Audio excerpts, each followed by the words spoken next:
ಕನ್ನಡ ಮೈತ್ರಿ ನ್ಯೂಸ್ ವಾಹಿನಿಗೆ ಸ್ವಾಗತ. ನಾನು ಕನ್ನಡ ಮೈತ್ರಿ ನ್ಯೂಸ್ ಲೋಕೇಶ್. ಶಶಿಧರ್ ವಿ ಮುನಿಯಪ್ಪ ಅಂತ ಹೇಳಿದ್ರೆ ಬ್ಲಾಕ್ ಕಾಂಗ್ರೆಸ್ನಲ್ಲಿ ಒಂದು ದೊಡ್ಡ ಆನೆ ಬಲ ಇತ್ತು. ಇಲ್ಲಿ ಕಾಂಗ್ರೆಸ್ನ ಒಂದು ಯುವಕರ ದಂಡೆ ಕಟ್ಟಿ ಇಲ್ಲಿ ಭದ್ರಕೋಟೆಯಾಗಿ ಮಾಡಿದಂತಹ ಶಶಿಧರ್ ವಿ ಮುನಿಯಪ್ಪ ಅವರು ಈ ಒಂದು ಶಿಡ್ಲಘಟ್ಟದಲ್ಲಿ ನಿನ್ನೆ ನಡೆದಂತಹ ಘಟನೆ ಪ್ರತಿಕ್ರಿಯೆಯನ್ನು ಶಶಿಧರ್ ವಿ ಮುನಿಯಪ್ಪ ಅವರನ್ನು ಕೇಳೋಣ. ಸರ್ ನಮಸ್ಕಾರ. ನಮಸ್ಕಾರ. ನಮಸ್ಕಾರ ಸರ್, ಕನ್ನಡ ಮೈತ್ರಿ ನ್ಯೂಸ್ ವಾಹಿನಿಗೆ ಸ್ವಾಗತ. ಸರ್ ನಮಸ್ಕಾರ. ಶಿಡ್ಲಘಟ್ಟದಲ್ಲಿ ನಿಮ್ಮ ನಾಯಕತ್ವ ನೀವೇ ಕರೆದುಕೊಂಡು ಬಂದು ಇವರು ನಿಮ್ಮ ನಾಯಕರು ಇನ್ನು ಮುಂದೆ ಈ ಶಿಡ್ಲಘಟ್ಟದಲ್ಲಿ ಕಾಂಗ್ರೆಸ್ನ ಪ್ರತಿಯೊಬ್ಬರು ಇವ್ರನ್ನ ನಮಗೆ ನೀಡಿದಂತ ಸಹಕಾರನೇ ಅವ್ರಿಗೂ ನೀಡಿ ಅಂತ ಹೇಳಿದ್ರು. ಹೇಗೆ ಅನಿಸ್ತಾ ಇದೆ ಸರ್? ನನಗೆ ತುಂಬಾ ವಿಷಾದ ಆಗ್ತದೆ. ಯಾಕಂದ್ರೆ ನಾವು ನಮ್ಮ ಹೈಕಮಾಂಡ್ ಅವರು ಡೈರೆಕ್ಷನ್ಸ್ ಕೊಟ್ಟಂಗೆ ನಾವು ಅವ್ರನ್ನ ನಮ್ಮ ಲೋಕಲ್ ಲೀಡರ್ಸ್ ಎಲ್ಲ ಒಪಿನಿಯನ್ ತಗೊಂಡು ಅವ್ರನ್ನ ನಾವು ಕ್ಯಾಂಡಿಡೇಟ್ ಅಂತ ಅನೌನ್ಸ್ ಮಾಡಿದ್ವಿ. ಇನ್ಕ್ಲೂಡಿಂಗ್ ಪುಟ್ಟು ಅವರು ಕೂಡ ಆ ಟೈಮಲ್ಲಿ ಕೇಳ್ತಾ ಇದ್ರು ಸೀಟು. ಅದಾದ್ಮೇಲೆ ಹೈಕಮಾಂಡ್ ಅವರು KPCC ಅಧ್ಯಕ್ಷರು ನಮಗೆ ಕರೆದು ತಾಕೀತು ಮಾಡಿದ್ರು, ಈ ಥರ ಮಾಡ್ರಪ್ಪ ನೀವು ಇದನ್ನ ನೀವು ಒಪಿನಿಯನ್ ತಗೊಂಡು ಅನೌನ್ಸ್ ಮಾಡಿ ಅಂತ. ಒಪಿನಿಯನ್ ತಗೊಂಡಾಗ ಲೋಕಲ್ ಲೀಡರ್ಸು ಕೂಡ ಸದ್ಯಕ್ಕೆ ರಾಜೇಗೌಡರು ಇಲ್ಲಿ ಅನ್ನೋ ಥರ ಒಪಿನಿಯನ್ ಬಂದು ನಾವು ಅನೌನ್ಸ್ ಮಾಡ್ತೇವೆ ಆವತ್ತಿನ ಕ್ಷಣದಲ್ಲಿ.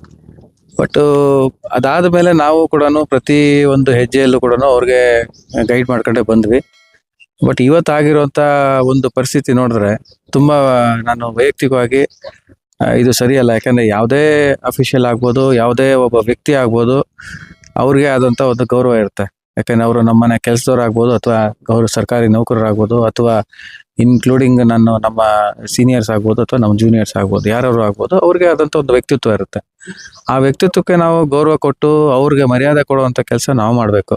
ಯಾಕಂದರೆ ಪ್ರತಿಯೊಬ್ಬರಿಗೂ ಮನುಷ್ಯತ್ವ ಅಥವಾ ಒಂದು ಇದಿರುತ್ತೆ. ಯಾಕಂದರೆ ನಮಗೆ ಆದಂಥ ಒಂದು ನಮ್ಮ ಕಲ್ಚರಲ್ಲಿ ತಾಯಿಗೆ ಒಂದು ಬೆಲೆ ಇರ್ತೈತೆ, ತಂಗಿಗೆ ಒಂದು ಬೆಲೆ ಇರುತ್ತೆ, ಹೆಂಡತಿಗೆ ಒಂದು ಬೆಲೆ ಇರುತ್ತೆ. ಈ ಥರ ಎಲ್ಲ ಅವ್ರವ್ರಿಗಾದಂಥ ಒಂದು ಬೆಲೆ ಇರುತ್ತೆ. ಅದನ್ನ ನಾವು ಬೀದಿಗೆ ಇಡಬಾರ್ದು ಅನ್ನೋದನ್ನ ನಮ್ಮಲ್ಲಿ ಹಿರಿಯರಾದಂಥ ಜನಗಳು ಕೂಡ ಹೇಳಿದ್ದಾರೆ. ಅದನ್ನೆಲ್ಲ ಒಂದು ಹತ್ರ ಇವರು ಮಾತಾಡಿರೋ ಮಾತನ್ನ ಸ್ವಲ್ಪ ಅವರು ಹೆಣ್ಮಗಳಿಗೆ ಆಗ್ಬೋದು. ಯಾಕಂದ್ರೆ ಇವತ್ತು ಹೆಣ್ಮಗಳಿಗೆ ಮಾತಾಡಿದರೆ ಇನ್ಯಾರಿಗೆ ಮಾತಾಡಿದ್ರೆ ನಮಗೂ ಐಡಿಯಾ ಇಲ್ಲ ಅದು. ಬಟ್ ಇವತ್ತು ಅದು ಆಚೆಗೆ ಬಂದಿರೋದ್ರಿಂದ ನಮ್ಮ ಪಾರ್ಟಿ ಇಮೇಜ್ಗೆ ಮತ್ತು ನಮಗೆ ಎಸ್ಪೆಷಲಿ ನಾನು ವೈಯಕ್ತಿಕವಾಗಿ ಇಂಥವ್ರನ್ನ ನಾವು ರೆಕಮೆಂಡ್ ಮಾಡಿದ್ವಾ ಅಂತ ನನಗೆ ನಾನು ಬೇಜಾರು ಮಾಡ್ಕೊಂಡಿದ್ದೀನಿ. ಎಲ್ಲೋ ಒಂದು ಹತ್ರ ನಮಗೂ ಕೂಡ ನಾನು ಕಾಂಗ್ರೆಸ್ ಕಾರ್ಯಕರ್ತರಲ್ಲೂ ಕೂಡ ಕ್ಷಮೆ ಯಾಚಿಸ್ತೀನಿ. ಯಾಕಂದ್ರೆ ನಾನು ಇಂಥವ್ರಿಗೆ ನಾನು ರೆಕಮೆಂಡ್ ಮಾಡಿದ್ದಕ್ಕೆ ಅಥವಾ ಅವತ್ತು ನಾವು ಮುಂದಕ್ಕೆ ತಂದಿದ್ದಕ್ಕೆ ನಮಗೆ ತಪ್ಪಾಯಿತು ಅಂತ ಅಂದ್ಬಿಟ್ಟು ನಾನು ಕೇಳ್ಕೊತಾ ಇದ್ದೀನಿ. ಸರ್, ಶಿಡ್ಲಘಟ್ಟ ವಿಧಾನಸಭಾ ಕ್ಷೇತ್ರದಲ್ಲಿ ಈಗ 3 ಜನ ನಾಯಕರು ಒಂದೇ ಪಕ್ಷಕ್ಕೆ 3 ಬಾಗಿಲು ಅಂತ ಹೇಳ್ತಾ ಇದ್ದಾರೆ. ಈಗ ಪುಟ್ಟು ಆಂಜನಪ್ಪನವರು ಇದ್ದಾರೆ. ಈಗ ಶಶಿಧರ್ ಮುನಿಯಪ್ಪನವರು ಆಪ್ಷನ್ ಎ ಹೋಗಿದೆ, ಆಪ್ಷನ್ ಬಿ ಪುಟ್ಟು ಆಂಜನಪ್ಪನವ್ರಿಗೆ ಸಪೋರ್ಟ್ ಮಾಡ್ತಾರೆ, ಅವರೇ ನಾಯಕರಾಗಬಹುದು ಅಂತ ಹೇಳ್ತಾ ಇದ್ದಾರೆ. ಈಗ ತಾತ್ಕಾಲಿಕವಾಗಿ ನನ್ನ ಒಂದು ಪರಿಸ್ಥಿತಿ ಹೇಗಿದೆ ಅಂದ್ರೆ, ನಾವು ಇದುವರೆಗೂ ಪುಟ್ಟು ಆಂಜನಪ್ಪ ಮತ್ತು ರಾಜೇಗೌಡರನ್ನ ಇಬ್ಬರು ಜೊತೆಲಿ ಕರ್ಕೊಂಡು ಹೋಗ್ಬೇಕು ಅನ್ನೋ ಒಂದು ನಿಟ್ಟಿನಲ್ಲಿ ನಾವಿದ್ವಿ. ಇವತ್ತಾಗಿರುವಂಥ ಪರಿಸ್ಥಿತಿಯಲ್ಲಿ ಯಾವ್ದು ಥರ ತಗೊಳೋಂತ ಗೊತ್ತಿಲ್ಲ ಟರ್ನ್. ಯಾಕಂದ್ರೆ ಇನ್ನೂ ಒಂದು ನಾವು ಹೈಕಮಾಂಡ್ ಅವರ ಡಿಸಿಷನ್ಗೆ ನಾವು ಕಾಯ್ತಾ ಇದ್ದೀವಿ. ಒಂದು ಎರಡನೇ ವಿಚಾರ, ನಾವು ಲೋಕಲ್ ಲೀಡರ್ಸ್ ಒಪಿನಿಯನ್ಸ್ ಕೂಡ ನಾವು ಕಲೆಕ್ಟ್ ಮಾಡ್ತಾ ಇದ್ವಿ, ಯಾವ ಥರ ಹೋಗ್ಬೇಕು ಅನ್ನೋದಕ್ಕೆ. ಎರಡನೇದು, ಈಗ ಸದ್ಯಕ್ಕೆ ನಾವು ನೆಕ್ಸ್ಟ್ ಮುಂದಾಳತ್ವ ಯಾರು ತಗೊಬೇಕು ಅನ್ನೋದ್ರ ಬಗ್ಗೆ ನಾವು ಯಾರು ಮಾತಾಡ್ತಾ ಇಲ್ಲ. ನಾನು ಸದ್ಯಕ್ಕೆ ಏನು ಹೇಳ್ತಾ ಇದ್ದೀನಿ, ನೋಡಪ್ಪ ನಾನು ಬರ್ತೀನಿ, ಸಕ್ರಿಯವಾಗಿ ನಾವು ಪಾರ್ಟಿಸಿಪೇಟ್ ಮಾಡ್ತೀವಿ, ನಾನು ಪುಟ್ಟು ಅವ್ರ ಜೊತೆಲಿ ವರ್ಕ್ ಮಾಡ್ತೀವಿ, ಮುಂದಕ್ಕೆ ನೋಡೋಣ. ಯಾಕಂದ್ರೆ ರಾಜೇಗೌಡರದ್ದು ಅದನ್ನು ಹೈಕಮಾಂಡ್ ಅವರು ಡಿಸಿಷನ್ ಮಾಡೋದಕ್ಕೆ ಕೂಡ ಇವತ್ತು ನಾನು ಇದು ಮುಗಿಸ್ಕೊಂಡು ನಾವು ಅಲ್ಲಿ ನಮ್ಮ ಶಿವಕುಮಾರ್ ಮೀಟ್ ಮಾಡ್ತಾ ಇದ್ದೀವಿ. ಅವರು ಒಂದು ಒಪಿನಿಯನ್ ತಗೊಂಡು ನಾವು ಮುಂದಕ್ಕೆ ಯಾವ ಥರ ನಾವು ನಿಟ್ಟಿನಲ್ಲಿ ಹೋಗ್ಬೇಕು ಅನ್ನೋದ್ರ ಬಗ್ಗೆ ನಾವು ಮಾತಾಡ್ತೀವಿ. ಈ ಲೋಕಲಲ್ಲಿ ಕೂಡ ನಾವೆಲ್ಲ ಜೊತೆಲಿ ಕೆಲಸ ಮಾಡೋಣ. ಮುಂದಕ್ಕೆ ಬರುವಂಥ ಏನಿದೆಯೋ ಶಾಸಕತ್ವ ಅಂತ ಏನಿದೆಯೋ ಅಥವಾ ಕ್ಯಾಂಡಿಡೇಟ್ ಅಂತ ಏನು ಬರುತ್ತೋ ಅದನ್ನ ನಮ್ಮ ಕೈಲಿಲ್ಲ. ಅದು ಯಾಕಂದ್ರೆ ಹೈಕಮಾಂಡ್ ಅವರು ಇರ್ತಾರೆ, ಅವ್ರದೇ ಆದಂಥ ಒಂದು ಸರ್ವೆ ರಿಪೋರ್ಟ್ಸ್ ಇರುತ್ತೆ, local survey reports. Local survey reports ಪ್ರಕಾರ ಅವರು ಅದನ್ನ ಡಿಸೈಡ್ ಮಾಡ್ತಾರೆ. ಸದ್ಯಕ್ಕೆ ಈಗ ನಮ್ಮ ಕಾರ್ಯಕರ್ತರು ಏನಿದಾರೋ ನಮ್ಮ ಕಾರ್ಯಕರ್ತರು ನಾವು ಒಗ್ಗೂಡಿಸೋದನ್ನ ನಾವು ನೋಡ್ಬೇಕು. ಬಿಟ್ರೆ ನಾವು ಇಲ್ಲಿ ಮನೆಯಲ್ಲಿದ್ದಾಗ ನಾವು ಮನೆಗೆ ಹೆಂಗೆ ಇನ್ವೈಟ್ ಮಾಡ್ತೀರಿ, ಬೇರೆಯವ್ರನ್ನ ನಾವು ಮನೆ ಕರೆಯೋಕ್ಕಾಗಲ್ಲ. ನೀವು ಫಸ್ಟ್ ಪಾಯ ಕಟ್ಟಬೇಕು, ಪಾಯ ಕಟ್ಟಿ ಮನೆಯೆಲ್ಲ ಬಿಲ್ಡಿಂಗ್ ಎಲ್ಲ ಕಟ್ಟಿದ್ರೆ ತಾನೇ ನಾವು ಚೆನ್ನಾಗಿರುವಂಥದ್ದು. ಸೊ ಫಸ್ಟ್ ಈಗ ಹೊಡೆದಿದ್ದ ಮನೆ ಅಥವಾ ನೀವು ಹೇಳ್ದಂಗೆ 3 ಬಾಗಿಲು ಅಂತ ಮಾಡ್ಕೊಂಡಿದ್ದಾರೆ ಅವ್ರು, ನಾವಂತೂ ಮಾಡಿಲ್ಲ ಇದುವರೆಗೂ. ಅವ್ರು ಮಾಡ್ಕೊಂಡಿದ್ದಾರೆ. ಅದನ್ನ ನಾವು ಈಗ ಸರಿ ಮಾಡಬೇಕು, ಒಂದೇ ಬಾಗಿಲು ಅನ್ನೋ ಥರ ಹಾಕಬೇಕು. ನಾವು ಯಾರಿಗೂ ಅದಕ್ಕೆ ನಾವು ಕೂಡ ಯಾರಿಗೂ ಅನೌನ್ಸ್ ಮಾಡ್ತಾ ಇಲ್ಲ, ನಾವು ಈ ಥರ ಇಂಥವ್ರಿಗೆ ನಾಯಕತ್ವ ಕಟ್ತೀವಿ ಅಂತ. ನಾನು ಪುಟ್ಟವರು ಮುಂದೆ ನೋಡೋಣ, ರಾಜೇಗೌಡರು ಜೊತೆಲಿ ಬಂದರೆ ಅವ್ರು ನಮ್ಮ ಮೇಲೆ ನಂಬಿಕೆ ಇದ್ದರೆ ನಮ್ಮ ಜೊತೆಲಿ ಬರೋಂಗಿದ್ರೆ ಬರಲಿ. ಸದ್ಯಕ್ಕಂತೂ ನಾವು ಮಾತಾಡ್ಕೊಂಡು ನಾವಿಬ್ಬರು ಜೊತೆಲಿ ಹೋಗಿ, ಯಾಕಂದ್ರೆ ಪಟ್ಟ ಕಟ್ಟೋ ಅಂತ ಒಂದು ವಾತಾವರಣ ಕ್ರಿಯೇಟ್ ಆಗಬೇಕು. ನಮ್ಮಲ್ಲಿರುವಂಥ ಬಿರುಕುಗಳೇನಿದ್ರು ನಾವು ದೊಡ್ಡವರಾಗ್ಬೋದು, ಸೀನಿಯರ್ ಆಗ್ಬೋದು, ಜೂನಿಯರ್ಸ್ ಆಗ್ಬೋದು, ಅಥವಾ ಗುಂಪುಗಾರಿಕೆ ಏನಿದೆ ಅದನ್ನ ನಿವಾರಿಸೋ ಒಂದು ನಿಟ್ಟಿನಲ್ಲಿ ನಾವು ಈಗ ಕೆಲಸ ಮಾಡಬೇಕು ಅಂತ ನಾವು ಡಿಸೈಡ್ ಮಾಡಿದ್ದೀವಿ. ಸರ್, ಈಗ KMF ಚುನಾವಣೆ ಅಭ್ಯರ್ಥಿಗಳನ್ನು ಆಯ್ಕೆ ಮಾಡೋ ವಿಚಾರದಲ್ಲಿ ಎಲ್ಲೋ ಕೂತು ಆಯ್ಕೆ ಮಾಡೋದಲ್ಲ, ಇಲ್ಲಿ ಬಂದು ಕೂತು ಜೊತೆಲೆ ಮಾಡಬೇಕು ಅಂತ ಹೇಳಿದ್ರು. ಇವತ್ತಿನ ಬ್ಲಾಕ್ ಕಾಂಗ್ರೆಸ್ ಅಧ್ಯಕ್ಷರನ್ನು ಬಿಟ್ಟು ನೀವು ಎಲ್ಲರನ್ನೂ ಆಯ್ಕೆ ಮಾಡಿದ್ದೀರಿ, ಇದು ಯಾವ ಥರ ಸಂದೇಶ ಕೊಡುತ್ತೆ ಸರ್? ಈಗ ಬ್ಲಾಕ್ ಕಾಂಗ್ರೆಸ್ ಅವ್ರ ಅಧ್ಯಕ್ಷರಿಗೆ ಒಂದು ಜವಾಬ್ದಾರಿ ಇದೆ. ಈಗ ನಾವು ತಂದೆಯವರು 45 ವರ್ಷ ಏನು ಸುದೀರ್ಘ ರಾಜಕಾರಣ ಮಾಡಿದ್ದಾರೆ. 83ರಿಂದ ಫಸ್ಟ್ ಎಲೆಕ್ಷನ್ 10 ಎಲೆಕ್ಷನ್ ಅಲ್ಲಿ 8 ಎಲೆಕ್ಷನ್ ಗೆದ್ದಿದ್ದಾರೆ, 2 ಎಲೆಕ್ಷನ್ ಸೋತಿದ್ದಾರೆ, 3 ಎಲೆಕ್ಷನ್ ಸೋತಿದ್ದಾರೆ, 7 ಎಲೆಕ್ಷನ್ ನಾವು ಗೆದ್ದಿದ್ದೀವಿ. ನಮ್ಮದೇ ಆದಂಥ ನಂದು ಕೂಡ ನಾನು ಪರ್ಸ್ನಲಿ ನನ್ನ ಡಿಗ್ರಿ ಕಂಪ್ಲೀಟ್ ಮಾಡಿದ್ದು 95. ಫಸ್ಟ್ ಎಲೆಕ್ಷನ್ ನಾನು 96 ಎಲೆಕ್ಷನ್ನಿಂದ ನಾನು MP ಎಲೆಕ್ಷನ್ನಿಂದನೂ ನಾನು ಸಕ್ರಿಯವಾಗಿ, ಅದಕ್ಕೆ ಮುಂಚೆನೂ ಕೂಡ ಸಕ್ರಿಯವಾಗಿ ನಾವು ಪಾರ್ಟಿಸಿಪೇಟ್ ಮಾಡಿದ್ದೀವಿ.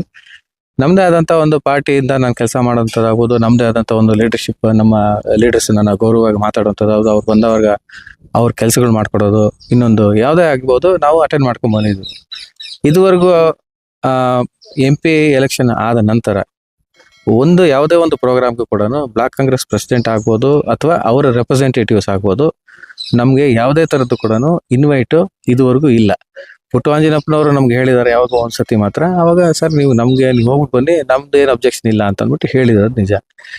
ಈ ಒಂದು ಪರ್ಟಿಕ್ಯುಲರ್ ವಿಚಾರವಾಗಿ ಯಾವುದು ನಮ್ಮ ಡೈರಿ ಎಲೆಕ್ಷನ್ಸ್ ಬಂದಾಗ ನಮ್ಮ ಲೀಡರ್ಸ್ ಎಲ್ಲ ನನ್ನ ಹತ್ರಕ್ಕೆ ಬಂದಿದ್ರು ಕೂಡ ಹಿಂದಿನ ದಿನ. ನಾನು ಅವ್ರಿಗೂ ಹೇಳಿದ್ದೀನಿ, ನೋಡಪ್ಪ ಎಲ್ಲರೂ ಸೇರ್ಕೊಂಡು ಈಗ ಅವ್ರವ್ರ ಮನಸ್ಸಲ್ಲಿ ಯಾರು ಇದ್ದಾರೆ ಲೀಡರ್ಶಿಪ್ ಎಲ್ಲ ಬರಬೇಕು ಆಚೆಗೆ, ಬಂದಾದ್ಮೇಲೆ ನಾವು ಅದನ್ನ ಡಿಸೈಡ್ ಮಾಡೋಣ ಅಂತ ಅಂದ್ಬಿಟ್ಟು ನಾವು ಅನ್ಕೊಂಡಿದ್ದೀವಿ. ಈಗ ಅವರು ಮೀಟಿಂಗ್ ಮಾಡುವಂಥ ವಿಚಾರ ಏನಿದೆ ಕಾಂಗ್ರೆಸ್ ಆಫೀಸಲ್ಲಿ ನಮ್ಮ ಗಮನಕ್ಕೆ ತರ್ಬೋದಾಗಿತ್ತು. ನಾನು ಹೋಗ್ತಾ ಇದ್ದೆ. ಈಗ ಅವರು ಯಾವಾಗ ಅಲ್ಲಿ ನಿಂತ್ಕೊಂಡು ನಮಗೆ ಹೇಳ್ದೇನು, ಈಗ ಡಿಸ್ಟ್ರಿಕ್ಟ್ ಮಿನಿಸ್ಟ್ರಿಗಾರು ಹೇಳಿದಾರ, ಅವಾಗ ಅದನ್ನೇ ಹೇಳಿಲ್ಲ. ಅವ್ರು ಎಲ್ಲೋ ಕೂತ್ಕೊಂಡು ಅವ್ರು ಡಿಸೈಡ್ ಮಾಡ್ತಾರೆ. ನಾವು ಡಿಸೈಡ್ ಮಾಡಿದ್ರೆ ಇವತ್ತು ಮಾತಾಡುವಂಥ ನೆಸೆಸಿಟಿನೇ ಇರಲಿಲ್ಲ. ಇವತ್ತು ನಾವು ಯಾಕೆ ಅದ್ರ ಬಗ್ಗೆ ಮಾತಾಡ್ತಾ ಇದ್ದೀವಿ ಅಂತ ಹೇಳಿದ್ರೆ, ಅಲ್ಲಿ ಆಗದೆ ಇರೋದ್ರಿಂದ ನಾವು ಇಲ್ಲಿ ಬಂದು ಕೂತ್ಕೊಂಡು, ಈಗ ಅವ್ರು ಕಮೆಂಟ್ ಮಾಡಿರೋದ್ರಿಂದ ನಾವು ಇಲ್ಲಿ ಬರಬೇಕಾಗಿತ್ತು. ನಾವು ಇಲ್ಲಿ ಮಾಡುವಂಥ ಕೆಲಸ ನಾವು ಅಲ್ಲೇ ಕೂತ್ಕೊಂಡು ಮಾಡ್ತಾ ಇದ್ದೀವಿ. ಈಗ ಅಲ್ಲಿ ಬೇಡಪ್ಪ ಇಲ್ಲೇ ಬನ್ನಿ ಅಂತ ಹೇಳಿದಾರೆ ಅವರು, ನಾವು ಇಲ್ಲೇ ಬಂದು ನಮ್ಮ ಕೆಲಸ ಮಾಡ್ತೀವಿ. ಸರ್, ಈಗ ಟ್ರಯಾಂಗಲ್ ಆಗುವಂತಹ ಸಾಧ್ಯತೆ ಏನಾದರೂ ಮುಂದೆ, ಈಗ ಗ್ಯಾರಂಟಿ ಏನು ಮೊನ್ನೆ ಕೊಟ್ಟಂತ ಸ್ಥಾನಮಾನಗಳಲ್ಲಿ ಟ್ರಯಾಂಗಲ್ ನಮಗೆ 3 ಶೇರಿಂಗ್ ಬೇಕು ಅಂತ ಹೇಳ್ತಾ ಇದ್ರು. ಅದೇ ತರ ಮುಂದೇನು ಚುನಾವಣೆಗಳಲ್ಲಿ ಗ್ರಾಮ ಪಂಚಾಯತಿ ZP TP ಬರ್ತಾ ಇದೆ, ಆ ತರ ಏನಾದರೂ ಸಂದೇಶ? ಟ್ರಯಾಂಗಲ್ ಅಂತಂದ್ರೆ ನೀವು ಹೇಳೋದು 3 ಜನ ಅಭ್ಯರ್ಥಿಗಳು ಅಂತಾನೆ? ಇಲ್ಲ, ಅಭ್ಯರ್ಥಿಗಳು ಅನ್ನೋದು ನಾವೀಗ ನೋಡಿ, ಈಗ ಡೈರಿ ಎಲೆಕ್ಷನ್ಸ್ ನಮ್ಮ ಲೀಡರ್ಸ್ ಯಾರು ಇದ್ದಾರೋ, ಈಗ ನೀವು ನಾನಂತೂ ಇದುವರೆಗೂ ನಾವು ಯಾರನ್ನೂ ಬಿಂಬಿಸಿಲ್ಲ. ಈ ಥರ ರಾಜೇಗೌಡರು ಇವರು ಗುಂಪು, ಪುಟ್ಟಂಜನಪ್ಪನವ್ರ ಗುಂಪು ಅಥವಾ ಭೀಮನಪ್ಪನವ್ರ ಗುಂಪು ಅಂತ ನಾವು ಇದುವರೆಗೂ ಯಾರನ್ನೂ ಬಿಂಬಿಸಿಲ್ಲ. ಅವರೇ ಬಿಂಬಿಸಿದ್ದಾರೆ, ಅವರೇ ನಮ್ಮ ಬಗ್ಗೆ ಕಮೆಂಟ್ ಮಾಡಿದ್ದಾರೆ. ಇದುವರೆಗೂ ನಮ್ಮ ಹತ್ರ ಯಾವುದೇ ಲೀಡರ್ಸ್ ಬಂದ್ರು ನಮ್ಮ ಹತ್ರ ಗೌರವವಾಗಿ ಮಾತಾಡ್ತಾರೆ. ಈಗ ಅವ್ರ ಮನೆಗೆ ಹೋಗೋರು ನಮ್ಮ ಮನೆ ಹತ್ರ ಬಂದ್ಬಿಟ್ಟು ಹೋಗ್ತಾರೆ. ಅಥವಾ ಇಲ್ಲಿಗೆ ಬಂದಿರೋಂಥ ಲೀಡರ್ಸ್ ಕೂಡ ಕೆಲವು ಲೀಡರ್ಸ್ನ ನೀವು ನೋಡ್ಬೋದು, ಎಲ್ಲ ಸೀನಿಯರ್ ಲೀಡರ್ಸ್ ಇದ್ದಾರೆ, ತುಂಬಾ ಸೀನಿಯರ್ಸ್ ಲೀಡರ್ಸ್ ಇದ್ದಾರೆ. ಅವರೆಲ್ಲರೂ ಕೂಡ ನಮ್ಮ ಜೊತೆಲೇ ಇದ್ದಾರೆ. ನಾವು ಅಲ್ಲಿಗೆ ಹಾಗೆ ಹೇಳಿದ್ರೆ ನಾನು ಅವರು ಭೀಮನಪ್ಪನವ್ರ ಇದು ಕ್ಯಾಂಡಿಡೇಟ್ ಅಂತ ಹೇಳ್ಬೇಕಾ, ಅಥವಾ ಅವ್ರನ್ನ ನಾವು ರಾಜೇಗೌಡರ ಗುಂಪು ಅಂತ ಹೇಳ್ಬೇಕಾ? ಅಂತಲ್ಲ, ಬರೋದಿಲ್ಲ. ಇದು ಏನಂದ್ರೆ ಎಲ್ಲ ನಾವು ಕಾಂಗ್ರೆಸ್ ಮನೆಯವರು. ಇದರಲ್ಲಿ ಭಿನ್ನಾಭಿಪ್ರಾಯ ಅನ್ನೋದು ಬಂದೇ ಬರ್ತೈತಿ. ಯಾರ ಮನೇಲಿ ಇರೋಲ್ಲ, ಭಿನ್ನಾಭಿಪ್ರಾಯ ಇದ್ದೇ ಇರುತ್ತೆ. ಆದ್ರೆ ಅದನ್ನ ಸರಿಯಾಗಿ ನಾವು ಜೊತೆಲಿ ಕೂಡ್ಸ್ಕೊಂಡು ಹೋಗುವಂತ ಮನಸ್ತತ್ವ ಇದ್ರೆ ಅದನ್ನ ನಾವು ಜೊತೆಲಿ ಕರ್ಕೊಂಡು ಹೋಗ್ಬೋದು. ಈಗ ಹಂಗಾಗಿ ನಾವು ಈಗ ನೆಕ್ಸ್ಟ್ ಬರುವಂತ ಜಿಲ್ಲಾ ಪಂಚಾಯತ್ ಆಗ್ಬೋದು, ತಾಲೂಕ್ ಪಂಚಾಯತ್ ಎಲೆಕ್ಷನ್ಸ್ ಅಲ್ಲಿ ನನ್ನ ಒಂದು ಮನಸ್ಸಿಗೆ ಅನ್ಸೋ ಪ್ರಕಾರ ಹೈಕಮಾಂಡ್ ಮುಂದೆನೆ ಕೂತ್ಕೊಂಡು ನಾವು ಸೀಟನ್ನ ಕೊಡುವಂಥದ್ದಾಗ್ಬೋದು ಅಥವಾ ವಿಚಾರಿಸಾಗ್ಬೋದು. ಯಾಕಂದ್ರೆ ಈಗ ಅವರು ಯಾರೋ ಒಬ್ರು ಕಮೆಂಟ್ ಮಾಡಿದ್ರಂತ, ಏನೋ ಬ್ಲಾಕ್ ಕಾಂಗ್ರೆಸ್ ಪ್ರೆಸಿಡೆಂಟ್ ನಾವೇ ಕೊಡಬೇಕು ಸೀಟು ಅನ್ನೋ ತರ ಏನೋ ಹೇಳಿದ್ರು ಅಂತ ಬಂತು. ಇವರು ಬ್ಲಾಕ್ ಕಾಂಗ್ರೆಸ್ ಪ್ರೆಸಿಡೆಂಟ್ ಆಗ್ಬೇಕಾದ್ರೆ ಯಾವಾಗ ಬಂದಿದ್ರು ನಮ್ಮ ತಾಲೂಕಿಗೆ? ನನ್ನ ಕ್ವಶನ್, ನಾವು 45 ವರ್ಷದಿಂದ ನಾವು ಮಾಡಿರೋಂಥ ಕಾಂಟ್ರಿಬ್ಯೂಷನ್ ಎಲ್ಲೋಯ್ತು? ನಮಗೆ ಗೌರವ ಕೊಡ್ದಿರ ಇವರು, ಅಥವಾ ನಮ್ಮ ಪಾರ್ಟಿ ಲೀಡರ್ಸಿಗೆ ಗೌರವ ಕೊಡ್ದಿರ ಗುಂಪುಗಾರಿಕೆ ಕ್ರಿಯೇಟ್ ಮಾಡ್ತಾ ಇದ್ರಲ್ಲ, ಅದ್ರ ಬಗ್ಗೆ ಇವ್ರ ಕಮೆಂಟ್ ಏನು? ಮತ್ತೆ ನಮ್ಮ ಜೊತೆಲಿ ಕರ್ಕೊಂಡು ಹೋಗೋದಕ್ಕೆ ಏನ್ ಮಾಡಿದಿರಿ ನೀವು? ಇದುವರೆಗೂ ಎಲ್ಲಾರನ್ನೂ ನೀವು ಕರೆದ್ಬಿಟ್ಟು ನೀವು ಬಿಂಬಿಸ್ತಾ ಇದ್ದಾರೆ ಬಿಟ್ರೆ, ಇಂಥವ್ರ ಕ್ಯಾಂಡಿಡೇಟ್ ಅಂತ. ನೀವು ಬ್ಲಾಕ್ ಕಾಂಗ್ರೆಸ್ ಪ್ರೆಸಿಡೆಂಟ್ ಆಗಿ ಯಾರನ್ನು ನೀವು ಮಾತಾಡಿದ್ರಿ? ಇರುವಂತ ಮುನಿಯಪ್ಪನವ್ರ ಫ್ಯಾಮಿಲಿ ಅಥವಾ ಸೀನಪ್ಪನವ್ರ ಫ್ಯಾಮಿಲಿ, ಅದು ಯಾಕಂದ್ರೆ ಅವರೆಲ್ಲ, ಈಗ ಸೀನಪ್ಪನವ್ರ ಫ್ಯಾಮಿಲಿ ಅವರು ನಮ್ಗೆ ಜಮೀನ್ ಕೊಟ್ಟಿದ್ದಾರೆ, ಅದಕ್ಕೆ ಕಾಂಗ್ರೆಸ್ ಆಫೀಸ್ಗೆ ಜಾಗ ಕೊಟ್ಟಿದ್ದಾರೆ. ಅವ್ರನ್ನೂ ಕೂಡ ಗೌರವವಾಗಿ ನಡ್ಸ್ಕೊಂಡಿಲ್ಲ. ನಾವೆಲ್ಲ ಬಿಲ್ಡಿಂಗ್ ಎಲ್ಲ ಕಟ್ಸಿ, ನಾವು ಪಕ್ಷನ ಬೆಳೆಸಿ ನಾವೆಲ್ಲ ತಗೊಂಡ್ಬಂದ್ರೆ ನಮಗೂ ಗೌರವ ಕೊಡ್ತಾ ಇಲ್ಲ. ಸೊ ಒಂದು ಬ್ಲಾಕ್ ಕಾಂಗ್ರೆಸ್ ಪ್ರೆಸಿಡೆಂಟ್ ಯಾವ ತರ ನಡ್ಕೊಬೇಕು ಅನ್ನೋ ಒಂದು ಇದು ಬೇಕು, ಏನಂತಾರೆ, ಒಂದು ಆಟಿಟ್ಯೂಡ್ ಬೇಕು. ಅದನ್ನು ಕೂಡ ನೀವು ತೋರಿಸ್ದೆ ನಮ್ಮ ಬಗ್ಗೆ ಕಮೆಂಟ್ ಮಾಡಿದಾಗ ಎಲ್ಲ ಒಂದ್ ಹತ್ರ ನಮಗೂ ಅನ್ಸುತ್ತೆ. ಯಾಕಂದ್ರೆ ನೋಡಪ್ಪ, ನಾವು ಕಾಂಟ್ರಿಬ್ಯೂಷನ್ ಇಲ್ಲದ್ರೆ ಮನೇಲಿ ಇರೋದಂತವ್ರು ಯಾರು ಇಲ್ಲ ಇಲ್ಲಿ. ಸೊ ನಾವು ಈಗ ಅದಕ್ಕೋಸ್ಕರ ಈಗ ಬಂದು ಈಗ ಡೈರಿ ಎಲೆಕ್ಷನ್ಸ್ ಈಗ ಮಾತಾಡಿದೀವಿ. ಮುಂದೆ ಬರುವಂತದ್ದು ಲೋಕಲ್ ಎಲೆಕ್ಷನ್ಸ್ ಏನಿದೆಯೋ ಅದನ್ನು ಕೂಡ ನಾವು ಒಗ್ಗಟ್ಟಾಗಿ ಒಮ್ಮತವಾಗಿ ನಾವು ಕ್ಲಿಯರ್ ಮಾಡ್ತೀವಿ. ಈಗ ಏನ್ ಲೀಡರ್ಸ್ ಇದಾರೋ ಲೀಡರ್ಸ್ ಮೈಂಡ್ ಸೆಟ್ ಅನ್ನು ತಗೊಂಡು, ಅವ್ರ ಒಪಿನಿಯನ್ ತಗೊಂಡು ನಾವು ಕ್ಯಾಂಡಿಡೇಟ್ಸ್ ನಾವು ಫೈನಲ್ ಮಾಡ್ತಾ ಇದೀವಿ. ಇದು ರಾಜೇಗೌಡನ ಕ್ಯಾಂಡಿಡೇಟು ಅಥವಾ ವಿ ಮುನಿಯಪ್ಪನವ್ರ ಕ್ಯಾಂಡಿಡೇಟ್ ಅಥವಾ ಶೇಖರ್ ಮುನಿಯಪ್ಪನವ್ರ ಕ್ಯಾಂಡಿಡೇಟು ಅಥವಾ ಪುಟ್ಟಂಜನಪ್ಪನವ್ರ ಕ್ಯಾಂಡಿಡೇಟ್ ಅನ್ನೋದೇನಿಲ್ಲ, ಕಾಂಗ್ರೆಸ್ ಕ್ಯಾಂಡಿಡೇಟ್ ಅಂತ ಇರುತ್ತೆ. ಅದರ ಒಂದು ನಿಟ್ಟಿನಲ್ಲಿ ನಾವು ವರ್ಕ್ ಮಾಡ್ತಾ ಇದ್ದೀವಿ. ಸರ್, ಇನ್ನೊಂದು ಕಾಂಗ್ರೆಸ್ನ ಡೆಫಿಡೆಂಟ್ ಕ್ಯಾಂಡಿಡೇಟ್ ಅವ್ರ ಮಿಸಸ್ಗೆ ಯಾಕೆ ಕೊಡಬೇಕು ಬ್ಲಾಕ್ ಕಾಂಗ್ರೆಸ್ ಅಧ್ಯಕ್ಷರು ಅಂತೇಳಿ ಒಂದು ಚರ್ಚೆ ಗ್ರಾಸವಾಯಿತು. ಆ ಟೈಮಲ್ಲಿ ವಿ ಮುನಿಯಪ್ಪನವ್ರು ಶಾಸಕರಾಗಿದ್ದಾಗ ಅವ್ರ ಮಗನಿಗೆ ಹೆಂಗೆ ಬ್ಲಾಕ್ ಕಾಂಗ್ರೆಸ್ ಕೊಟ್ಟರು ಅಂತ ಹೇಳಿದ್ರು. ಈಗ ಅವ್ರು ಕೊಡೋದ್ರಿಂದ ಏನು ನಿಮಗೆ ಏನಿದಿಲ್ವಾ ಸರ್? ಈಗ ನಾವು ಅವತ್ತು ಸೆಲೆಕ್ಟ್ ಮಾಡಿದ್ರೆ ನಾನು ಶಿಡ್ಲಘಟ್ಟ ಬ್ಲಾಕ್ ಕಾಂಗ್ರೆಸ್ ಪ್ರೆಸಿಡೆಂಟ್ಗೆ ನಾನು ತಗೊಂಡಿಲ್ಲ. ನಾನು ತಗೊಂಡಿದ್ದು ಚಿಲ್ಕಲ್ನೆರಪು ಬ್ಲಾಕ್ ಕಾಂಗ್ರೆಸ್ ಪ್ರೆಸಿಡೆಂಟ್ ಆಗಿ ನಾನು ತಗೊಂಡೆ. ಯಾತಕ್ಕೆ ಅಂದರೆ ಚಿಲ್ಕಲ್ನೆರಪು ಹೋಬಳಿ ನಮಗೆ ನಮ್ಮ ಮಿಟೆಮರಿ ಹೋಬಳಿ ಆ ಕಡೆಗೆ ಬಾಗೇಪಲ್ಲಿಗೆ ಹೋದ್ಮೇಲೆ ನಮ್ಗೆ ಹೆಚ್ಚು ಕಡಿಮೆ ನಮಗೆ ಫಸ್ಟ್ ಎಲೆಕ್ಷನಲ್ಲಿ 5,000 ಓಟು ನೆಗೆಟಿವ್. ನಾನು ಬ್ಲಾಕ್ ಕಾಂಗ್ರೆಸ್ ಪ್ರೆಸಿಡೆಂಟ್ ತಗೊಂಡ್ಮೇಲೆ ನಮ್ಮ ಸುಧಾಕರಣ್ಣವ್ರು ಆಗ್ಬೋದು, ಯಾಕಂದ್ರೆ ನಾವು ಅವತ್ತು ನಾವು ಅವ್ರ ಜೊತೆ ಎಲ್ಲ ಚೆನ್ನಾಗಿರ್ಲಿಲ್ಲ. ನಮಗೆ KM ಕೃಷ್ಣಾರೆಡ್ಡಿ ಅವ್ರು ಆಗ್ಬೋದು, ಎಲ್ಲರೂ ಆಪೋಸಿಟ್ ಅವತ್ತು ಅಲ್ಲಿ ಏನು ನಮ್ಮ ಒಂದು ಚಿಲ್ಕನೇರು ಹೋಬಳಿ ಬಂದಾಗ ನಾವು ಅದನ್ನ ಆ ಟೈಮಲ್ಲಿ ನಾವು ಮೂರನೇ ಒಂದು ಏನು ಶಕ್ತಿಯಾಗಿ ಹೊರಹೊಮ್ಮಿಸಿ ಫಸ್ಟ್ ಸೆಕೆಂಡ್ ಎಲೆಕ್ಷನ್ ಅಲ್ಲಿ 2,800 ಏನಂತಾರೆ 2,300 ಓಟಿಗೆ ಬಂತು. ಏನಂತಾರೆ 4,000 ನೆಗೆಟಿವ್ ಆಗಿರೋದನ್ನ 2,300 ತಗೊಂಡ್ಬಂದ್ವಿ. ಅದಾದ ನಂತರ 2,100 ತಗೊಂಡ್ಬಂದ್ವಿ. ಅದಾದ ನಂತರ 2,000 ನಾವು ಸುಧಾಕರಣ ನಮ್ಗೆ ಅರ್ಥ ಆಯ್ತು ಏನಂದ್ರೆ, ಯಾಕಂದ್ರೆ ಎಲ್ಲೋ ಒಂದ್ ಹತ್ರ ಕಾಂಗ್ರೆಸ್ ಇದೇ ವರ್ಕನ್ನ ನಮ್ಮಲ್ಲಿ ದೊಡ್ಡವರಲ್ಲಿ ಇದೆ ಅಂತ ಅಂದ್ಬಿಟ್ಟು ಅರ್ಥ ಆದ್ಮೇಲೆ ನಾವು ಹೋಗಿ ಅದನ್ನ ಸುಧಾಕರಣ ಹತ್ರ ಕೂತ್ಕೊಂಡು ನಮ್ಮಲ್ಲಿ ಏನ್ ಪ್ರಾಬ್ಲಮ್ ಆಗಿದೆ, ನಾವು ತಪ್ಪು ಮಾಡಿದ್ರೆ ನಮ್ಮ ಕಡೆ ತಪ್ಪಾಗಿದ್ರೆ ನಾವು ಎಕ್ಸ್ಪ್ರೆಸ್ ಮಾಡಿದ್ರೆ ಅವ್ರ ಕಡೆ ತಪ್ಪಾಗಿರೋದು ನಾವು ಎಕ್ಸ್ಪ್ರೆಸ್ ಮಾಡಿ ಎಲ್ಲರೂ ಕೂಡ ಇವತ್ತು ಒಂದೇ ಮನಸ್ಸಿನವರಾಗಿ ಒಂದೇ ಒಂದು ಒಗ್ಗಟ್ಟಾಗಿ ನಾವು ಕೆಲಸ ಮಾಡಿದ್ಮೇಲೆ ಅವರು ಬಂದು ನಮ್ಮ ಹತ್ರ ಸೇರಿದ್ಮೇಲೆ ಇವತ್ತು 2,500 ಓಟು ಕಾಂಗ್ರೆಸ್ಗೆ ಲೀಡ್ ಬರ್ತಾ ಇದೆ.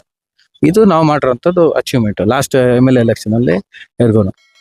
ಇದು ನಮ್ಮ ಈಗ ನಾನು ಬ್ಲಾಕ್ ಕಾಂಗ್ರೆಸ್ ನಾವು ರಾಜಕೀಯದಿಂದ ನಾವು ಸಕ್ರಿಯವಾಗಿ ಬೇಡ ಅಂತ ಹೇಳಿದಾಗ ನಾನು ರೆಸಿಗ್ನೇಷನ್ ಕೊಟ್ಟು ಆಮೇಲೆ ಬೇರೆಯವ್ರಿಗೆ ಕೊಟ್ಬಿಟ್ರೆ, ಯಾಕಂದ್ರೆ ನಾನು ರಾಜಕೀಯದಲ್ಲಿ ಇರೋವರೆಗೂ ಅಪ್ಪ ಅವ್ರು ಇರೋವರೆಗೂ ನಾವು ಜವಾಬ್ದಾರಿ ತಗೊಂಡಿದ್ದೀವಿ, ನಾವು ಕೆಲಸ ನಾವು ಮಾಡಿದ್ದೀವಿ, ನಾವು ಮುಗಿಸಿ ನಾವು ಬೇಡ ಅಂತ, ಯಾಕಂದ್ರೆ ಲಾಸ್ಟ್ ಟೈಮ್ ವೈಯಕ್ತಿಕ ಕಾರಣಕ್ಕಾಗಿ ನಾವು ಬೇಡ ಅಂತ ಹೇಳಿದ್ವಿ ನಿಜ. ಅದನ್ನ ನಾವು ಆ ಪರಿಸ್ಥಿತಿಯಲ್ಲಿ ಯಾಕಂದ್ರೆ ಯಾರಾದ್ರೂ ಕೆಲಸ ಮಾಡುವಂಥವ್ರಿಗೆ ನಾವು ಅವಕಾಶ ಮಾಡ್ಕೊಡ್ಬೇಕು. ಯಾಕಂದ್ರೆ ಕಾಂಗ್ರೆಸ್ ಪಾರ್ಟಿ ಎಲ್ಲ ವಾಸ್ಟ್ ಎಲ್ಲ ಯಾರು ಬೇಕಾದ್ರೆ ಕೆಲಸ ಮಾಡೋಂತ ಇರ್ತಾರೆ. ಆ ಕೆಲಸದಲ್ಲಿ ನಾವು ಬೇರೆಯವ್ರಿಗೆ ಜವಾಬ್ದಾರಿ ಕೊಟ್ವಿ. ಜವಾಬ್ದಾರಿ ಕೊಟ್ಟಾದ್ಮೇಲೆ ಎಲೆಕ್ಷನ್ಸ್ ಬಂತು. ಎಲೆಕ್ಷನ್ಸ್ ಅಲ್ಲಿ ಇವ್ರು ಯಾವ ತರ ನಡ್ಕೊಟ್ರು ಅಂತ ನಿಮ್ಗೆ ಎಲ್ಲರಿಗೂ ಗೊತ್ತಿದೆ. ಅದಾದ್ಮೇಲೆ ಏಕಾಏಕಿ ಹೋಗಿ ಚೇಂಜ್ ಮಾಡಿದ್ರು ಎಕ್ಸಿಸ್ಟಿಂಗ್ ಇರೋಂತ. ಈಗ ಫಾರ್ ಎಕ್ಸಾಂಪಲ್ H.M. ಮುನಿಯಪ್ಪನವ್ರದ್ದು ಅವರು ಮೈನಾರಿಟಿ ಅಂತ ಸೇರಿರೋಂಥವ್ರು, ಅವರು 45 ವರ್ಷದಿಂದ ಇರೋಂಥವ್ರು, ಏನು ಸಕ್ರಿಯವಾಗಿ ರಾಜಕೀಯ ಅಂತವ್ರನ್ನ ಚೇಂಜ್ ಮಾಡಿ ಈಗ ಅವರು ಸಹನಾ ರಾಜೇಗೌಡರನ್ನ ಹಾಕೊಂಡ್ರು. ಅಟ್ಲೀಸ್ಟ್ ಒಂದು ಮಾತು ಹೇಳ್ಬೋದಾಗಿತ್ತಲ್ವ. ಈಗ ಬಂದ ಮೇಲೆ ಪಾರ್ಟಿ ಈಗ ನಾವು ಚೇಂಜ್ ಮಾಡ್ಬೇಕಾದ್ರೆ ಪ್ರತಿಯೊಬ್ಬರು ನಾವು ಕೇಳ್ಬಿಟ್ಟು ನಾವು ಬ್ಲಾಕ್ ಕಾಂಗ್ರೆಸ್ ಪ್ರೆಸಿಡೆಂಟ್ ಅನ್ನು ಚೇಂಜ್ ಮಾಡ್ಬೇಕಾದ್ರೆ ಮೊದಲು ನಾವು ಕೊಟ್ಟಿರೋದು ಬ್ಯಾಕ್ವರ್ಡ್ ಕಮ್ಯುನಿಟಿ ಕೊಟ್ಟರು. ನಾವು ಮೇಜರ್ ಕಮ್ಯುನಿಟಿ ಕೊಟ್ಟಿರಲಿಲ್ಲ. ಯಾಕಂದ್ರೆ ಒಂದ್ ಕಡೆ ಮೇಜರ್ ಕಮ್ಯುನಿಟಿ ಇದ್ದಾಗ ಇನ್ನೊಂದ್ ಕಡೆ ಬ್ಯಾಕ್ವರ್ಡ್ ಕಮ್ಯುನಿಟಿ ಎರಡನ್ನೂ ತಗೊಂಡು ಹೋಗ್ಬೇಕು ಅನ್ನೋ ಒಂದು ನಿಟ್ಟಿನೆಲ್ಲ ಹೋಗಿದ್ದೀವಿ. ಇವತ್ತೇನಾಗಿದೆ ಪರಿಸ್ಥಿತಿ, ಎರಡು ಕಡೆನೂ ಮೇಜರ್ ಕಮ್ಯುನಿಟಿ ಇದೆ. ನಮ್ಗೆ ಮೈನರ್ ಕಮ್ಯುನಿಟಿ ಅವರು ಅಥವಾ ಬ್ಯಾಕ್ವರ್ಡ್ ಕಮ್ಯುನಿಟಿ ಅವರು ಕೇಳ್ತಾರೆ, ಎಲ್ಲಿ ಸರ್ ನಮ್ಗೆ ರೆಕಗ್ನಿಷನ್ ಅನ್ನೋ ತರ ಕೇಳ್ತಾರೆ. ನಾವೇನು ಆನ್ಸರ್ ಮಾಡ್ಬೇಕು? ಅದಕ್ಕೆ ನಾವು ಯೋಚನೆ ಮಾಡ್ಬೇಕಾದಾಗ ಎಲ್ಲೋ ಒಂದ್ ಹತ್ರ ಡಿಸಿಷನ್ ತಗೊಳ್ಬೇಕಾದ್ರೆ ನಾವು ಸಾಮೂಹಿಕವಾಗಿ ನೋಡ್ಬೇಕು, ಬಿಟ್ರೆ ನನ್ನ ನಡಿಬೇಕು ನಾನ್ ಮಾಡ್ಬೇಕು ಅನ್ನೋ ಒಂದು ಸ್ವಾರ್ಥತೆ ಇಟ್ಕೊಂಡ್ರೆ ಕಾಂಗ್ರೆಸ್ ಪಾರ್ಟಿ ಉಳಿಯೋದಿಲ್ಲ. ಇದು ಅವತ್ತು ಚೇಂಜ್ ಮಾಡ್ಬೇಕಾದ್ರೂ ಕೂಡ ನಮ್ಮ ಗಮನಕ್ಕೆ ಯಾರು ತಂದಿಲ್ಲ. ಅದನ್ನ ನಾವು ಅಬ್ಜೆಕ್ಷನ್ ಮಾಡ್ತಾ ಇದ್ದೀವಿ. ಬಿಟ್ರೆ ಯಾವ ಕ್ಯಾಂಡಿಡೇಟ್ ಆದ್ರೂ ಏನೋ ನಮ್ ಕೆಲಸ ಮಾಡ್ಬೇಕು ಅದ್ರ ಬಗ್ಗೆ ನಾವು ಹೇಳಿದೀವಿ. ನಮ್ಮನ್ನ ಕೇಳದೆ ನೀವು ಚೇಂಜ್ ಮಾಡಿದ್ವಲ್ಲ, ಅಲ್ಲಿಗೆ ನಮ್ ಕಾಂಟ್ರಿಬ್ಯೂಷನ್ ಏನಿಲ್ವಾ ಪಾರ್ಟಿಗೆ ಅನ್ನೋದ್ರ ಬಗ್ಗೆ ನಾವು ಮಾತಾಡಿದ್ವಿ. ಬಿಟ್ರೆ ಅವ್ರಾಗ್ಬೋದು ಇವ್ರಾಗ್ಬಾರ್ದು ಅಂತ ನಮ್ದೆಲ್ಲೂ ಅಬ್ಜೆಕ್ಷನ್ ಇಲ್ಲ. ಬಟ್ ಅದನ್ನ ಆದ್ಮೇಲೆ ಅದಕ್ಕೆ ತಕ್ಕಂಗೆ ನಡ್ಕೊಬೇಕು.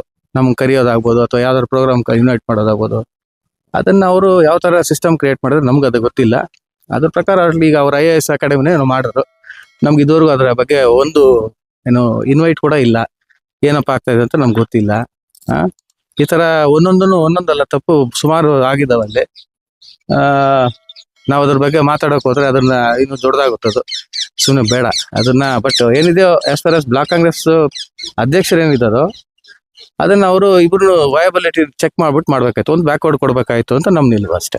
ಸರ್, ಫೈನಲ್ ಆಗಿ ಶಿಡ್ಲಘಟ್ಟದಲ್ಲಿ ಶಶಿಧರ್ ಮುನಿಯಪ್ಪನವರೇ ಬಂದು MLA ಅಭ್ಯರ್ಥಿ ಆಗಬೇಕು 2028ಕ್ಕೆ, ಅವ್ರ ನಾಯಕತ್ವನೇ ಇಲ್ಲಿರ್ಬೇಕು ಅಂತ ಹೇಳ್ತಾ ಇದ್ದಾರೆ. ಇದ್ರ ಬಗ್ಗೆ ತಮ್ಮ ಎಕ್ಸ್ಪ್ರೆಷನ್ಸ್? ಈಗ 2023 ಕೂಡ ನನಗೆ ಹೇಳಿದ್ರು. ಅವತ್ತು ನನ್ನ ವೈಯಕ್ತಿಕ ಕಾರಣದಿಂದ ನಾನು ದೂರ ಇದ್ದೆ. ಯಾಕಂದ್ರೆ ಈಗ ಅಪ್ಪ ಅವ್ರದ್ದು ಹೆಲ್ತ್ ಸರಿ ಇರ್ಲಿಲ್ಲ ಆ ಟೈಮಲ್ಲಿ. ನಮ್ದು ಎಲ್ಲೋ ಒಂದ್ ಹತ್ರ ನಾವು ಆ ಪರ್ಸನಲ್ ಒಂದು ಇದ್ರಲ್ಲಿ ನೋವಿನಲ್ಲಿ ನಾವು ಬೇಡ ಅಂತ ನಾವು ಇದೀವಿ. ಈಗ ನಾವು ಒಬ್ರು ಕೊಟ್ಟಾಗ ಅವರು ಜವಾಬ್ದಾರಿಯಿಂದ ನಡ್ಕೊಂಡಿದ್ರೆ ನಮ್ದು, ಯಾಕಂದ್ರೆ ಈಗ ಒಂದು ಮನೆ ಇದ್ದಾಗ ಒಬ್ರಿಗೆ ಯಜಮಾನಿಕೆ ಕೊಡ್ತೀವಿ. ಯಜಮಾನಿಕೆ ಕೊಟ್ಟಾಗ ಅಥವಾ ನಾವು ಜವಾಬ್ದಾರಿ ಕೊಟ್ಟಾಗ, ಯಜಮಾನಿಕೆ ಅನ್ನೋದಕ್ಕಿಂತ ಜವಾಬ್ದಾರಿ ಕೊಟ್ಟಾಗ ಅದನ್ನ ಎಲ್ಲಾರನ್ನೂ ಜೊತೆಗೂಡಿಸ್ಕೊಂಡು ಕರ್ಕೊಂಡು ಹೋಗುವಂತ ಜವಾಬ್ದಾರಿ ಇರ್ತೈತೆ. ಅದ್ರಲ್ಲಿ ಎಲ್ಲೋ ಒಂದು ಈಗ ಆಗ್ತಾ ಇರುವಂತ ವಿದ್ಯಮಾನಗಳು ನೋಡಿದ್ರೆ ಎಲ್ಲೋ ಒಂದ್ ಹತ್ರ ಎಡುತ್ತಾ ಇದೀವಿ ಅಂತ ಅನ್ಸುತ್ತೆ. ಸೊ ಅದ್ರ ಬಗ್ಗೆ ನಾವು ಪುಟ್ಟವರೆಲ್ಲ ಸುಮಾರು ಹೊತ್ತು ಮಾತಾಡಿ ಈಗ ಏನ್ ಮಾಡ್ತಾ ಇದ್ದೀವಿ ಅಂದ್ರೆ, ನಾವು ಪುಟ್ಟವರು ಈಗ ನಾವು MLA ಕ್ಯಾಂಡಿಡೇಟ್ ಅನ್ನೋದನ್ನ ನಾವು ಡಿಸೈಡ್ ಮಾಡಲ್ಲ, ಯಾಕಂದ್ರೆ ಹೈಕಮಾಂಡ್ ಅವರು ಡಿಸೈಡ್ ಮಾಡ್ತಾರೆ. ನಾವು MLA ಕ್ಯಾಂಡಿಡೇಟ್ ಅಂತ ಬಂತ ಅನ್ಕೊಂಡಾಗ ಏನಾಗುತ್ತೆ ಅಂದ್ರೆ ಸ್ವಾರ್ಥ ಅನ್ನೋದು ಜಾಸ್ತಿ ಆಗುತ್ತೆ. ಕೊನೆಗೆ ಕಾಂಪ್ರಮೈಸ್ ಎಲ್ಲ ಆಗ್ತೀವಿ ಅಂದ್ರೆ ನಾವು ನಮ್ಮ ಕಾರ್ಯಕರ್ತನ ಬಲಿ ಕೊಡ್ತೀವಿ. ಅದನ್ನ ಅವ್ರು ಡಿಸೈಡ್ ಮಾಡ್ಲಿ. ನಾವು ಕೆಲಸ ಮಾಡೋದು ನಮ್ಮ ಕರ್ತವ್ಯ. ನಾವು ಎಲ್ಲ ಒಗ್ಗಟ್ಟಾಗಿ ನಾವು ಪುಟ್ಟು ಆಗ್ಬೋದು, ನಾವು ಜೊತೆಲಿ ಎಲ್ಲಾ ಕಾರ್ಯಕರ್ತರು ಸೀನಿಯರ್ಸ್ ಕರ್ಕೊಂಡು ನಾವು ಕೆಲಸ ಮಾಡ್ತಾ ಇರ್ತೀವಿ. ಅದಾದ್ಮೇಲೆ ಹೈಕಮಾಂಡ್ ಅವರು ಇನ್ನು 2028 ಇರೋದು ಇನ್ನೂ 2.5 ವರ್ಷ ಇದೆ. ಇವಾಗಲೇ ಯಾಕೆ ಅದ್ರ ಬಗ್ಗೆ ಮಾತಾಡಬೇಕು? ಸದ್ಯಕ್ಕೆ ನಮ್ಮ ಲೋಕಲ್ ಲೀಡರ್ಸ್ ಎಲೆಕ್ಷನ್ಸ್ ಇದಾವೆ. ಲೋಕಲ್ ಲೀಡರ್ಸ್ ಎಲೆಕ್ಷನ್ಸ್ ಗೆಲ್ಸ್ಕೊಳೋಣ, ಅವ್ರನ್ನ ಫಸ್ಟ್ ನಾವು ಅವ್ರಿಗೆ ಶಕ್ತಿ ತುಂಬೋಣ ಅನ್ನೋದು ನಮ್ಮ ಪ್ರಯತ್ನ. ಚೀಮೂಲ್ ಎಲೆಕ್ಷನ್ ಬರ್ತಾ ಇದೆ. ಈ ಎಲೆಕ್ಷನ್ ಮುಂದೆ ಬರುವಂತ ಗ್ರಾಮ ಪಂಚಾಯತಿ ಆಗಿರ್ಬೋದು, ಇದು ಬೂತ್ ಮಟ್ಟದಿಂದ ನಡೆಯುವಂತದ್ದು. ಅವರ ಶಕ್ತಿ ತುಂಬೋದಕ್ಕೆ ನೀವು ಸಕ್ರಿಯವಾಗಿ ಇನ್ ಮುಂದೆ ಎಲೆಕ್ಷನ್ಗಳಲ್ಲಿ ನೀವು ಇರ್ತೀರಾ ಸರ್? ಇರ್ತೀವಿ. ಇನ್ಮೇಲೆ ಸಕ್ರಿಯವಾಗಿ ನಾವು ಪಾರ್ಟಿಸಿಪೇಟ್ ಮಾಡ್ತೀವಿ. ಯಾಕಂದ್ರೆ ಈಗ ಆಗಿರೋದ್ರಿಂದ ನಾವು ಪಶ್ಚಾತ್ತಾಪ ಪಟ್ಟು ನಾನೀಗ ಇಟ್ ಮುಂದೆ ಇರಬೇಕು ಅಂತ ನಾವು ಡಿಸೈಡ್ ಮಾಡಿದ್ವಿ. ಅದೇ ಪ್ರತಿನಿತ್ಯನೂ ಶಶಿಧರ್ ಮುನಿಯಪ್ಪನವರು ಅಲ್ಲಿ ಕಾಲೇಜ್ ಬಳಿ ಹೋದಾಗ ದಾನ ಧರ್ಮ ಮಾಡ್ತಾರೆ. ದೇವಸ್ಥಾನಗಳಿಗೆ, ಪ್ರತಿಯೊಬ್ಬರು ಮದುವೆ, ಎಲ್ಲ ಕ್ಷೇತ್ರದ ಪ್ರತಿಯೊಬ್ಬರನ್ನು ನೋಡ್ತಾ ಇದ್ದಾರೆ. ಅದು ಕ್ಷೇತ್ರದಲ್ಲಿ ಬಂದು ಮಾಡಿದ್ರೆ ಚೆನ್ನಾಗಿರುತ್ತೆ ಅಂತ ಹೇಳ್ತಾರೆ ಸರ್. ಇನ್ನು ಮುಂದೆ ನಿರೀಕ್ಷಿಸಬಹುದಾ? ಈಗ ನಾನು ಮಾಡೋದು ಈಗ ಏನಂದ್ರೆ, ಈಗ ನಾವು ದಾನ ಧರ್ಮ ಮಾಡೋದು ನಾನು ಫೋಟೋ ಹಾಕ್ಸ್ಕೊಳಕ್ ಮಾಡಿಲ್ಲ. ನಾವು ಮಾಡೋದು ಏನಾದ್ರು ನಮ್ ಗೌರವ ಉಳಿಸ್ಕೊಡೋದಕ್ಕೆ ಅಥವಾ ನಮ್ಮ ಕೈಲಿ ಭಗವಂತನ ಸೇವೆ ಏನ್ ಮಾಡ್ಬೋದು ಅಷ್ಟನ್ನ ನಾವು ಮಾಡಿದೀವಿ. ಬಿಟ್ರೆ ನಾನು ಬಂದ್ಬಿಟ್ಟು ಫೋಟೋ ಹಾಕ್ಸ್ಕೊಂಡು ನಾನು ಅದನ್ನ ಶೋಗೋಸ್ಕರ ಮಾಡ್ತಾ ಇಲ್ಲ. ಅದು ವಿತ್ ರಿಯಲ್ ಹಾರ್ಟ್ ನಾವು ಮಾಡಿದ್ವಿ. ಅದನ್ನ ಜನ ಯಾವ ತರ ಬೇಕಾದ್ರೆ ಬಿಂಬಿಸ್ಬೋದು. ಅಫ್ಕೋರ್ಸ್ ಇಲ್ಲಿ ಕೆಲಸ ಮಾಡ್ತಕ್ ಬರ್ತಾ ಇರೋದು ನಾನು ಆ ಒಂದು ಉದ್ದೇಶದಿಂದ ಅಂತೂ ಬರ್ತಾ ಇಲ್ಲ. ನಮ್ಮ ಪಾರ್ಟಿ ಇವತ್ತು ಟ್ರಬಲ್ ಅಲ್ಲಿದೆ. ಆ ಪಾರ್ಟಿನ ಉಳಿಸ್ಕೊಳೋ ಅಂತ ನಮ್ ಕೆಲಸ ಆಗ್ಬೇಕು. ನಾನು ಅದನ್ನ ಫೋಕಸ್ ಮಾಡ್ತಾ ಇದೀನಿ, ಬಿಟ್ರೆ ಬೇರೆ ಇನ್ನೇನಿಲ್ಲ. ಇಲ್ಲಿಗೆ ಬಂದಾಗ ಆಬ್ವಿಯಸ್ಲಿ ಅದೇನ್ ಕೆಲಸ ಇರುತ್ತೋ ಅದ್ ನಡೆಯುತ್ತೆ. ಅದನ್ನ ನಾವು ನೋಡ್ಕೊಂಡು ಹೋಗ್ತಾ ಇರ್ತೀವಿ. ಎಸ್, ಇದಾಗಿತ್ತು ಶಿಡ್ಲಘಟ್ಟ ವಿಧಾನಸಭಾ ಕ್ಷೇತ್ರದ ವಿ ಮುನಿಯಪ್ಪನವರ ಪುತ್ರ ಶಶಿಧರ್ ಮುನಿಯಪ್ಪನವರ ಮಾತು. ಮುಂದಿನ ಎಲ್ಲ ವಿಧಾನಸಭಾ ಚುನಾವಣೆ ಆಗಿರ್ಬೋದು, ಮುಂಬರುವ ಗ್ರಾಮ ಪಂಚಾಯತಿಗಳು ಬೂತ್ ಮಟ್ಟದಿಂದ ಸಕ್ರಿಯವಾಗಿ ಇನ್ನು ಮುಂದೆ ನಾನು ಪಕ್ಷ ಸಂಘಟನೆ ಮಾಡ್ತೇನೆ, ಕಳೆದ ದಿನಗಳನ್ನು ಮತ್ತೆ ಪುನರಾವರ್ತನೆ ಮಾಡಿ ಪಕ್ಷವನ್ನು ದೊಡ್ಡ ಆನೆ ಬಲದಂತೆ ಕಟ್ಟುತ್ತೇನೆ ಅಂತೇಳಿ ಈ ಸಂದರ್ಭದಲ್ಲಿ ತಿಳಿಸಿದ್ದಾರೆ. 2028ಕ್ಕೆ ನೋಡೋಣ, ಚುನಾವಣೆಯ ನಂತರ ಯಾರು ಅಭ್ಯರ್ಥಿ ಅನ್ನೋದನ್ನು ಕುತೂಹಲಕ್ಕೆ ಇಳಿಸಿರುವ ಶಶಿಧರ್ ಮುನಿಯಪ್ಪ.